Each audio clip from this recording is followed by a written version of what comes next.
O nome dele você talvez já conheça. Marcos William, tá me ouvindo bem? Tô ouvindo perfeitamente. Tá, nome inteiro do senhor? Marco Williams Erbas Camacho. O apelido, então, com certeza já ouviu inúmeras vezes. O senhor tem direito constitucional ao silêncio e isso não lhe prejudica. O senhor também é conhecido como Marcola? Sou. Playboy? Sim. Narigudo? Não. Não. Magrelo? 40? Não. Bonitão? Não.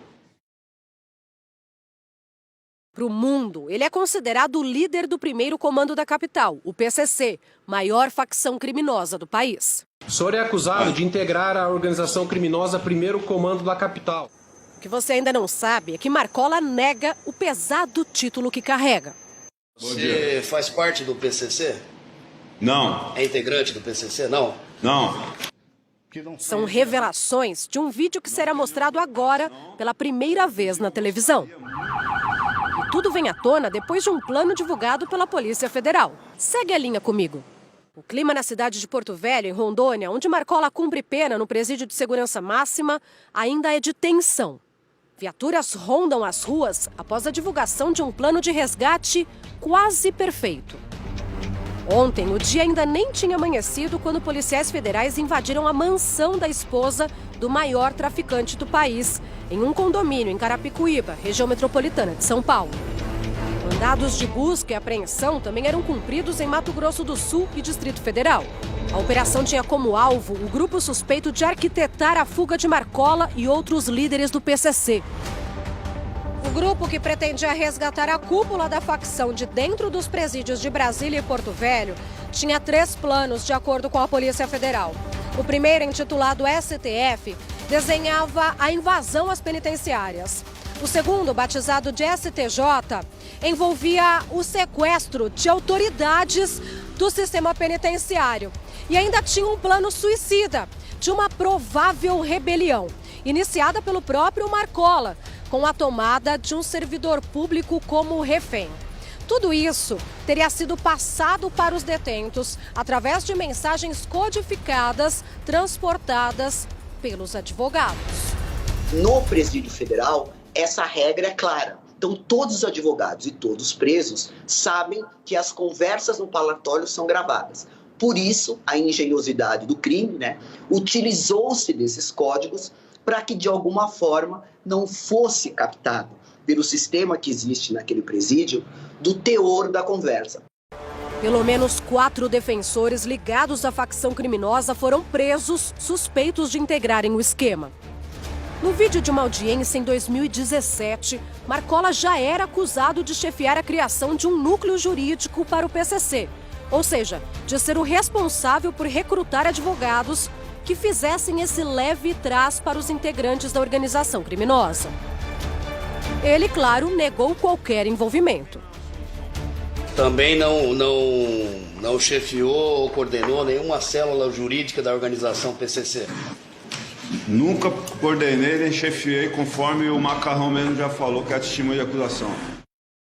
Questionado sobre as visitas de defensores que recebeu nos últimos anos, ele cita a vez em que pediu a ajuda de uma advogada para ir a uma consulta médica particular porque havia se fraturado no futebol.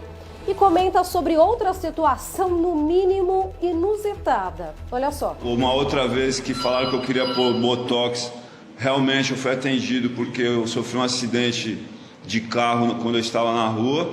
Eu fraturei a face, eu tenho dores muito fortes no rosto e foi um médico lá e falou que se aplicasse uma gota de botox no local onde eu sentia as dores, elas cessariam. Okay. Por isso foi falado isso. Marcola desconversa e ainda alega não gostar de receber esse tipo de visita. Porque eu nem gostava de ir nos advogados, para ser sincero, porque nem para falar com o senhor eu não gostava muito disso. O senhor lembra disso que eu falava isso para o senhor? Porque era muito humilhante, tinha que ser revistado, ficar nu, ficar agachando, levantando. Então aquilo ali me constrangia muito. E eu até pedia para o senhor não ir muito lá falar comigo, se o senhor não recorda. Isso também levava em conta para que não se falasse que você estava mandando um recado através do seu advogado? Era uma forma de preservar o seu advogado, se preservar? Não, eu nunca pensei nisso, porque eu nunca pensei que o fato de eu ter um advogado ia me tornar líder de alguma coisa, entendeu? Porque eu achava que eu teria direito a ter um advogado. E ele precisa mesmo de advogado, viu? Afinal, foi condenado a 330 anos de prisão por diversos crimes que, segundo ele, são uma calúnia. Aí eu teria que explicar por que eu sou o Marcola, entendeu? Se o senhor quiser, eu explico. Eu acho que o processo precisa que o senhor explique. Pois não. Em 2002, eu estava no sistema penitenciário, preso há 3 anos, quando existia essa facção criminosa do PCC e os líderes dela.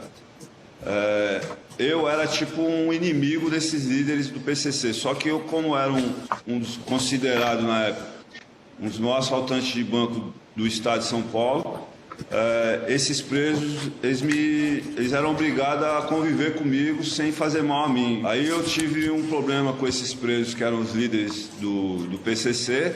Eles mandaram assassinar minha esposa, assassinaram a minha esposa, doutora Ana Maria, que era uma advogada, e tentaram me matar também, mandaram assassinar a mim. Eu declarei uma guerra contra eles, o sistema penitenciário, cansado de ser oprimido por eles, e ser extorquido por eles, e ser assassinado por eles, com a bel prazer deles, acabou repudiando eles.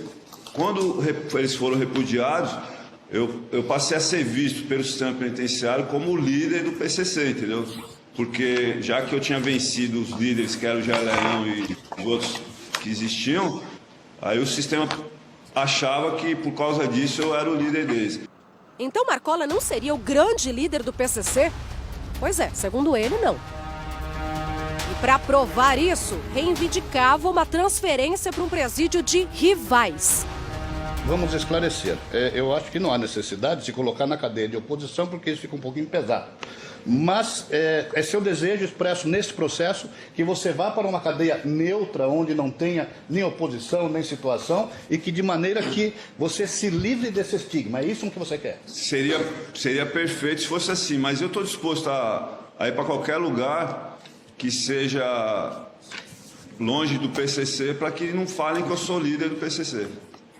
Ok. Doutor, inclusive é o seguinte, os presos que foram daqui para a federal, para os presídios federais, lá também não é uma solução. Por quê? Porque eles estão sendo acusados lá na federal de serem líderes do PCC lá na federal. Então, por isso que eu citei a cadeia de oposição, porque eu acharia muito esquisito o promotor ou o delegado me acusar de ser líder do PCC estando numa cadeia dessa, entendeu? Agora, eu estando numa federal, eu vou continuar sendo acusado de ser líder, entendeu, doutor? Não, a federal é castigo, né? Tudo bem, mas de qualquer maneira, mas o que eu quero dizer não é isso. Eu quero dizer que o fato de eu ir para um presídio desse tipo federal não tira o estigma de eu ser o líder, entendeu? Vou continuar lá sendo considerado o líder. Eu estando numa penitenciária dessas que dizem que é oposição, seria muito difícil o cara ter coragem de me acusar de ser líder do PCC estando numa cadeia dessa, entendeu? Seria esse mesmo o objetivo? Ou era se livrar do castigo de ir parar atrás das grades de uma prisão de segurança máxima, o que dificultaria ou postergaria possíveis planos de resgate? Bom, desde 2019, Marcola estava preso no Distrito Federal e em março deste ano foi encaminhado a Rondônia. Apesar de serem ambas cadeias seguras e restritas, essa transferência já preocupou a polícia por causa da fronteira. Quando ele saiu de Brasília e foi para Porto Velho, geograficamente são 200 quilômetros da fronteira, é muito perto para ele sair do país. Isso chamou a atenção de todo o sistema de justiça, principalmente da polícia que faz, a segurança daquele presídio, que, volto mais uma vez, é sempre monitorado. Na época da gravação, também já se suspeitava dos códigos entre detentos e advogados. 1013, esse número, né? Você tem algum outro processo, alguma coisa que te envolve com esse número? Não, eu não tenho nenhum outro processo. E outra coisa, esse número 1013 significa o seguinte: todos os presos de Presidente Venceslau têm um número. Por quê? São 800 presos. E a gente tinha um jeito lá de avisar quando o cara ia ter visita ou não. Aí, por exemplo, em vez de ficar gritando o nome do cara, ó, fulano vai ter visita, ciclano vai ter visita, o cara fala, quem vai ter visita amanhã, que está marcado o ônibus da excursão, é o 1013, é o 1011, é o 1015, entendeu? Quando é do primeiro pavilhão. Do segundo pavilhão é o 2010, 2030, 2030, 5, entendeu? Cada pavilhão tem um número. Não é pelo que o senhor sabe, né? Todos não é os uma presos têm um número. Não é uma codificação para... Tá. Não é uma codificação para fugir de algum ato ilegal, mas é uma codificação... Não, senhor, é uma codificação para ajudar o preso saber que ele vai ter visita ou não. E todos os presos têm um número lá, nesse caso. Okay. Todos, os 800 presos. O jornalismo da Record TV entrou na ala onde ficam os criminosos mais perigosos do país, como é considerado Marcola, na penitenciária de Porto Velho, em Rondônia. Leandro Estoliar relatou a sensação.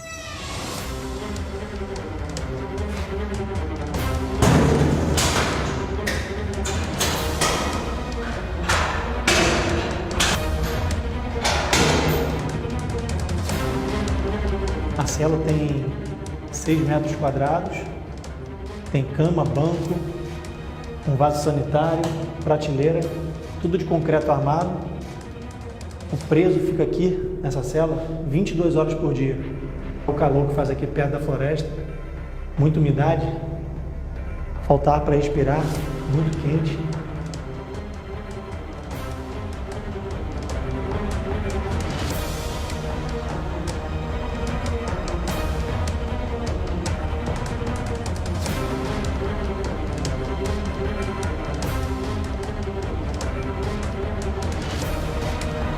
A porta da cela é uma chapa de aço com 2 aberturas.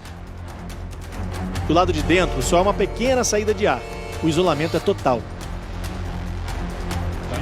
O homem que tem resposta para tudo viu mais um projeto antigo ruir. E vai continuar a viver assim, atrás de uma porta de aço.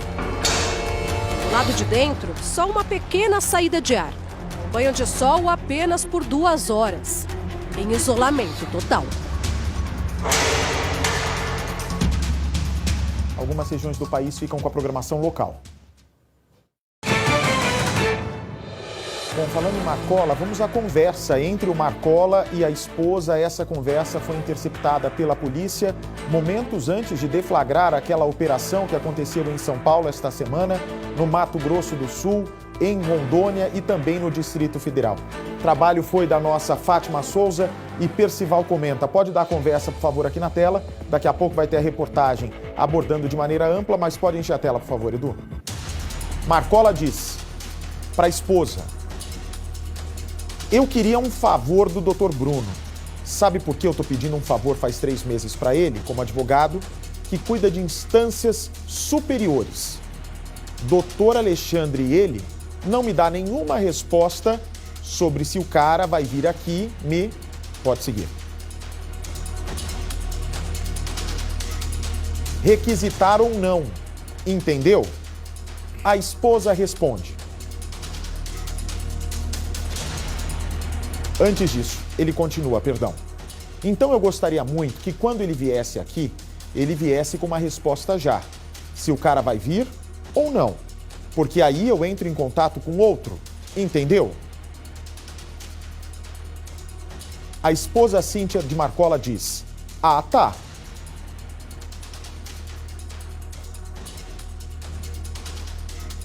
Então eu gostaria muito que quando ele viesse aqui... Opa, é essa conversa toda, é isso, Zamatab? Onde é que está a continuação, por favor, então, da conversa? A Cíntia disse, ah, tá. Agora sim, para STF e STJ, essas coisas, entendeu? Então eu preciso de uma resposta dele definitiva sobre isso. Se o cara vem ou não vai vir. Se não vai, fala logo que não vai. Que pelo menos eu contrato outra pessoa. Entendeu?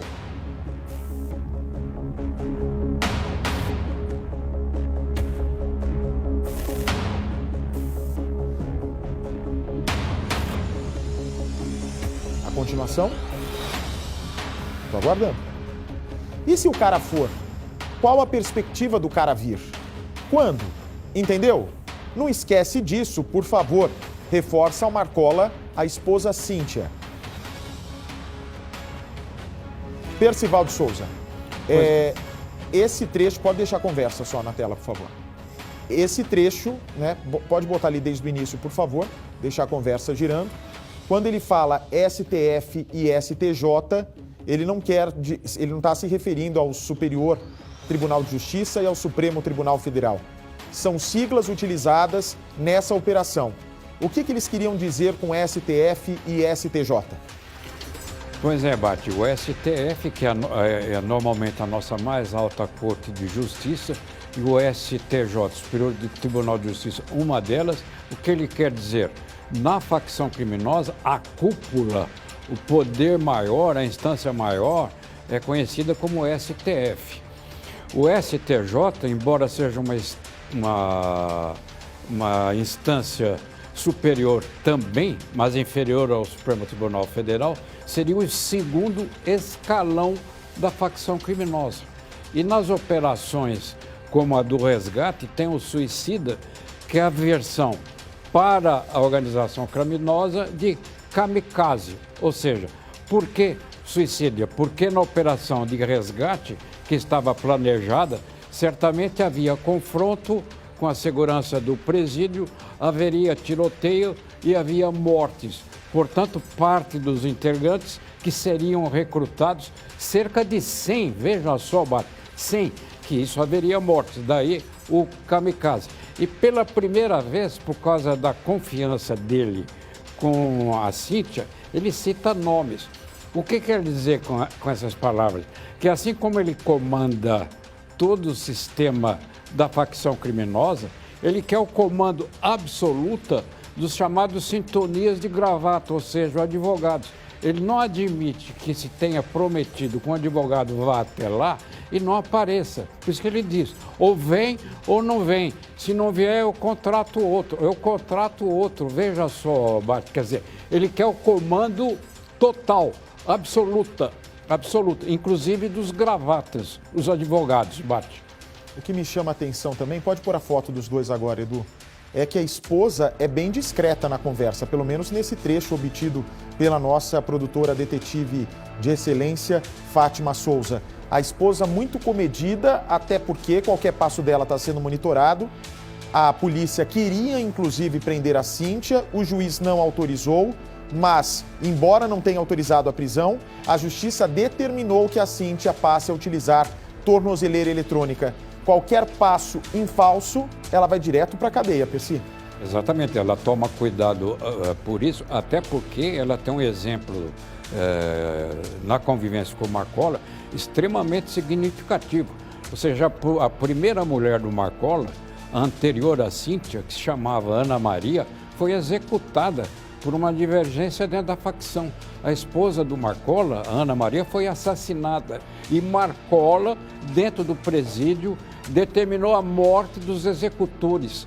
Todos os envolvidos na morte de Ana Maria, a esposa do Marcola, foram assassinados implacavelmente. Então, Cíntia toma todos os cuidados, até porque, a gente sabe agora, havia segurança ambiental, ou seja, um sistema que se instala permitindo que você não perceba que haja um sistema de escuta.